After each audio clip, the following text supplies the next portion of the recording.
নমস্কার বন্ধুরা, welcome to Banerjee হেসেল। বর্ষাকাল মানেই ইলিশ, আর ইলিশ মানেই ভালো ভালো রেসিপি। তো চলো আজকের রেসিপি তৈরি করে নিচ্ছি। বাঙালির প্রিয় সেরা রেসিপি ইলিশ ভাপা। বানিয়ে ফেলো খুব সহজ পদ্ধতিতে আর চটজলদি। গরম গরম ভাতের সাথে বাড়ির সবার সাথে পরিবেশন করুন। চলো ভিডিওটি স্কিপ না করে দেখতে থাকো। ইলিশ ভাপা বানানোর জন্য আমি এখানে কয়েকটি মাছের টুকরো নিয়ে নিয়েছি। ভালো করে ইলিশটাকে ধুয়ে নিয়ে আর তার মধ্যে নুন হলুদ মাখিয়ে বেশ খানিকক্ষণ রেখে দিচ্ছি। একটা মিক্সিং কন্টেনার, এর মধ্যে নিয়ে নিয়েছি 4 চামচ মতন কালো সর্ষে। এখানে কিন্তু সাদা কালো সর্ষে দুটো মিশিয়েও ব্যবহার করতে পারো।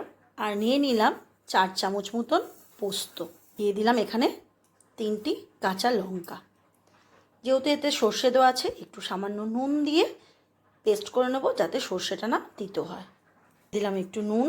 এবার সম্পূর্ণ একটু সামান্য একটু জল দিয়ে ভিজিয়ে রেখে দেবো, তারপরে পেস্ট করে নেব সর্ষে পোস্ত বাটা পেস্টটা।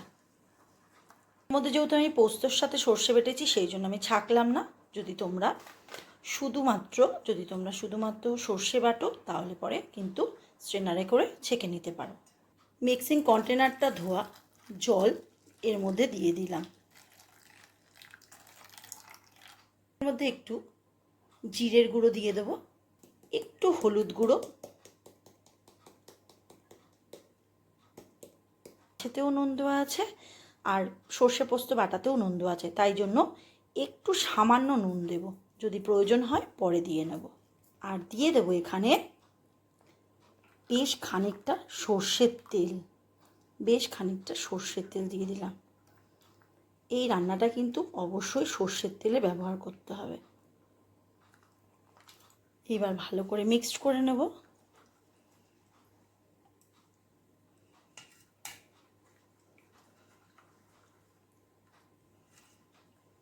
আর দিয়ে দিলাম এখানে 4টি কাঁচা লঙ্কা।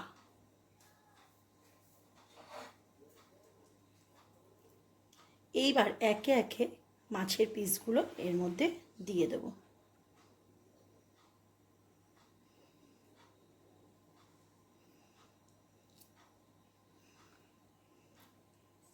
এবার এর সাথে ভালো করে মাখিয়ে নেব, যাতে সমস্ত মাছগুলোতে মশলাটা মাখানো হয়ে থাকে।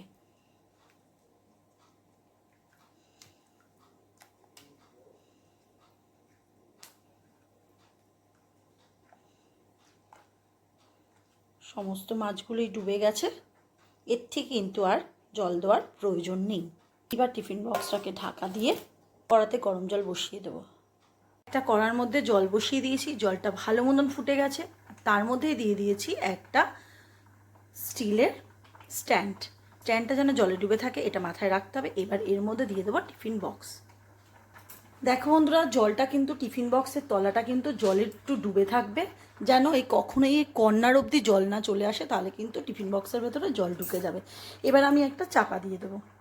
এইরকম করে একটা চাপা দিয়ে দিলাম, দিয়ে খুব ভালো করে ফুটতে দেবো। আধ ঘন্টা পর আবার ফিরে আসছি। দেখো বন্ধুরা, আমি আধ ঘন্টা পর ফিরে এসেছি। এবার আমি ওপরে ঢাকাটা সরিয়ে দেবো, কিন্তু আমি এই মুহূর্তে কিন্তু টিফিন বক্সের ঢাকাটা খুলবো না, একটু ঠান্ডা হতে দেবো, তারপর খুলবো।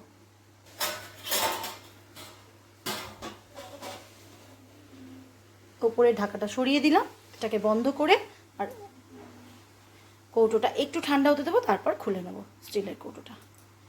বন্ধুরা, আমি কিন্তু টিফিন বক্সটা নিয়ে হাজির হয়ে গেছি। ও আরেকটা কথা বলে রাখি, আধ ঘন্টাতে কিন্তু আমার কমপ্লিট হয়নি, রান্নার স্বাদটা কিন্তু খোলেনি। আমি কিন্তু আরও আধ ঘন্টা ফুটিয়ে নিয়ে তারপরেই তোমাদের সামনে হাজির হয়ে গেছি। টিফিন বক্সটা একটু ঠান্ডা হয়ে গেছে, এইবার আমি খুলে নেব।